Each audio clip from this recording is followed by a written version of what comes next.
আল্লাহর নবী বলেন, কোন মানুষ যদি 5 ওয়াক্ত নামাজের পরে 33 বার পড়ে সুবহানাল্লাহ, 33 বার পরে আলহামদুলিল্লাহ, 34 বার পরে আল্লাহু আকবার, এভাবে হয়ে গেল 100 বার। রাসূল বলেন জবানে হয়ে গেল 100 বার, মিজানে উঠে যাবে 1000 বার। আর বিনিময়ে কি হবে? বিনিময়ে কি হবে? গুফরাত খাতায়াহু, আল্লাহ তাআলা তোমার গুনাহগুলোকে মুছে দিবে। ওয়ালাউ কাসুরাত, গুনাহ যত বেশি হোক না কেন। আচ্ছা, এভাবে যদি 40 বছর যায় তো কত হাজার হবে? যেমন ধরেন একবার বললো কেউ সলি হলো তো আরো 12,000 টাকা বেতন বাড়লো, বহুত কষ্টে এবার এসপি হলো তো আরো 20,000 টাকা বেতন বাড়লো। আর মা বাইনার দ্বারা যেতেই নেই, ইনার আছে 1 বার দুরূদ শরীফ, ইনার আছে 2 বার দুরূদ শরীফ, দুজনের মধ্যে পার্থক্য হবে 10টা আসমান আর জমিন।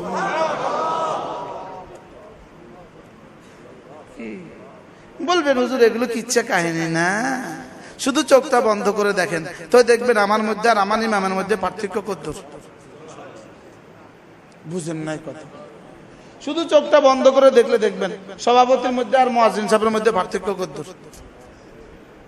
বুঝেন নাই? আমি তো সভাপতি, ধরেন ইনি মুয়াজ্জিন সাহেব, তিনি কোরআন শরীফের হাফেজ, ইনি 5 ওয়াক্ত নামাজ জামাতের সাথে পড়ে, ইনি পড়া কোরআন শরীফ শুদ্ধ, তো ইনি প্রতিদিন 1000 বার জিকির করে। তো আমি মওতের পরে দেখবো আমার দাম কদ্দুর, ইনার দাম কদ্দুর। আর আমি বুঝাইতে পারছি লাহুম দারাজাতুন ইনদা রাব্বিহিম, এদের জন্য রয়ে গেছে এদের রবের কাছে অনেক মর্যাদা। 2 নাম্বার ওয়া মাগফিরাতুন, এদের জন্য রয়ে গেছে আমার মাগফিরাত। 3 নাম্বার ওয়া রিজকুন কারীম, এদের জন্য বোন হয়ে গেছে বড় দামি রিজিক। বড় কি? বড় দামি রিজিক রয়ে গেছে। আমল হলো 5টা, পুরস্কার হলো 3টা। বলেন বেশ কম হলো, বেশ কম লাগে না? 1 নাম্বার আমল কি?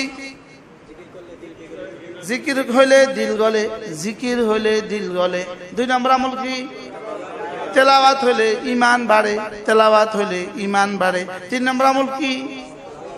সর্বাবস্থা আল্লাহর উপর ভরসা করে। এই 3টা যার কলিজায় হবে, এই 3টার ভিত্তিতে আল্লাহর কাছে দাম বাড়ে।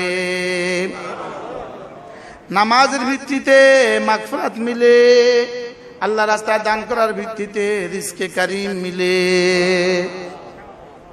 আমল হইল কয়টা? পুরস্কার হইল কয়টা? তাহলে আল্লাহর কাছে দাম বাড়ে কোন আমলের দ্বারা দাম বাড়ে? প্রথম 3টা দ্বারা দাম বাড়ে। আল্লাহ দেখে দিলটা গলে কেমন, দিলটা লাগে কেমন, দেখতো দিলটা লাগে কেমন। সুবহানাল্লাহ, কি বলে বলেন? দিলটা লাগে কেমন, দেখো দিলটা লাগে কেমন, দিলে আমি আছি কিনা দেখো, দিলে আমার ভালোবাসায় চোখে পানি আসে কিনা, দিলে আমার ভালোবাসায় দিলে ভিজে কিনা। একটা ঘরে, আপনার ঘরে যদি একটা পেয়ালা, একটা গ্লাস উপর করে রাখেন, আপনি 3 দিন উপর করে আছে, এরপরে আপনি দেখেন তো এবার যদি এটা কি ঠিক করে আঙ্গুল দেন, আঙ্গুল কি ভিজবে? ভিজবে। আমার পীর মুর্শিদ হযরত নানুপুরি বলতেন, আমাদের দিল তো এভাবে শুকিয়ে আছে, আমাদের দিল আল্লাহ তাআলার ভালোবাসায় ভিজে না। বাস্তব না বাস্তব? বলে আল্লাহ তাআলার ভালোবাসা আমাদের দিল কি ভিজে না। অথচ আল্লাহ তাআলার ভালোবাসায় দিল যার যদ্দুর ভিজে, আল্লাহ তাআলার ভালোবাসায় দিল যার যদ্দুর সিক্ত হয়, সে তদ্দুর মুমিন।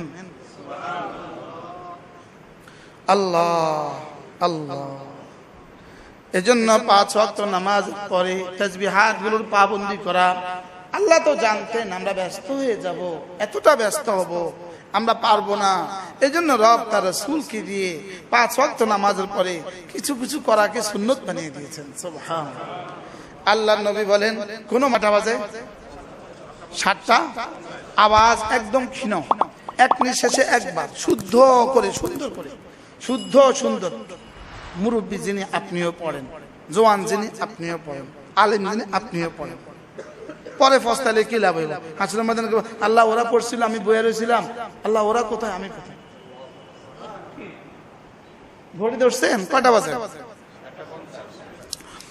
সুবহানাল্লাহ সুবহানাল্লাহ সুবহানাল্লাহ